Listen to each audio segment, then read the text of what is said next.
like a meditation together? We are definitely going to do a meditation together. This is a very quick meditation that I love teaching. It's called the body scan meditation, and I know Maggie here wants to learn how to meditate more. So we're going to do it right now. Okay. Hello everyone. This is my friend Alyssa. She is a great yoga teacher, and as you know, we are sipping tea right now. This is the Oolong from Taiwan. There's nothing better than cake and tea. Get in there. It's blueberries and organic chocolate. Yeah. Oh my god. It's really good. Wait, so you live in Brooklyn right now, right? I do. I live in Park Slope. I love it. I've been there for 5 years. So like, where are you from originally? So my parents met in the city and they got married 6 months later. Oh my god. Crazy. When you know, that's what they say. And then when I was about like 5 or 6 years old, we sold the house in Brooklyn and we moved up to Newburgh. So it's about like an hour and a half from the city. How long have you been here? 8 years. I've worked in the city for about 10. Who knew that was gonna be that long? I had no idea. When did you start learning yoga? I started learning yoga when I was around 24. I was going through a horrible breakup at the time. And it was one of those like manipulative breakups where you leave it and you're like, I don't know who I am anymore. It was 108 days of yoga and I just did it. So what's your favorite moment with New York?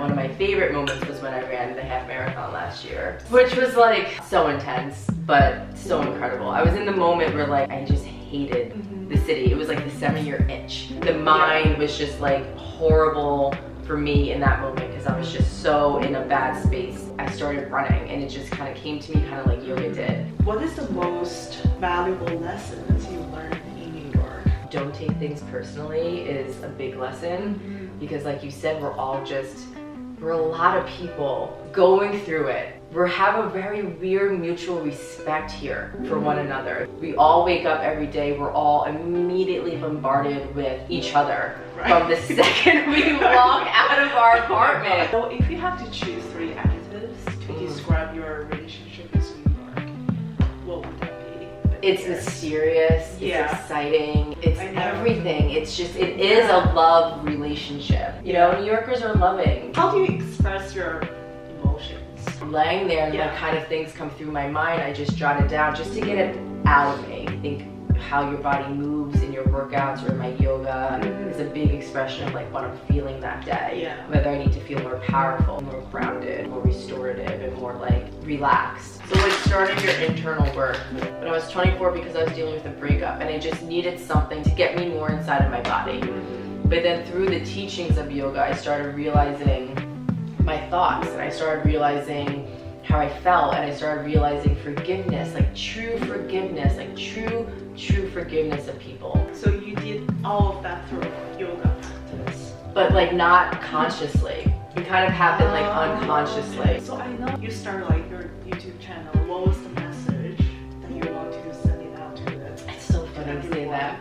It's hard because yoga certification in and of itself is a lot of pressure, and I feel like there's not a lot of discussion around the awakening process that happens through teacher training. You go through a really intense teacher training where you're doing yoga classes 6 days a week, you're doing meditative practice, you're journaling, you're really like digging things up from yourself. It was a really intense time, and then afterwards you kind of have this space and you're just like, I don't know what I'm supposed to do now. I really only started teaching yoga consistently this year. There was still work I needed to be done to even make myself feel like I had a message to be shared. I try to teach through what I've experienced, and I think the big lesson that I've learned is like kind of surrendering and saying people who are meant to find me will find me. And I'm not for everyone. I don't know if I have like a mission statement, but my work always has to do just owning your emotions because I'm a very emotional person. It was a lot of my work was on myself of saying like, I feel this way and it's okay that I feel this way. All right, so find a comfortable seated position. All right, close those eyes. You're gonna roll your shoulders up and back, kind of pinching the shoulder blades together. Your heart's gonna subtly lift. Chin slightly tucks down. And then just take a big inhale through the nose. Exhale it out.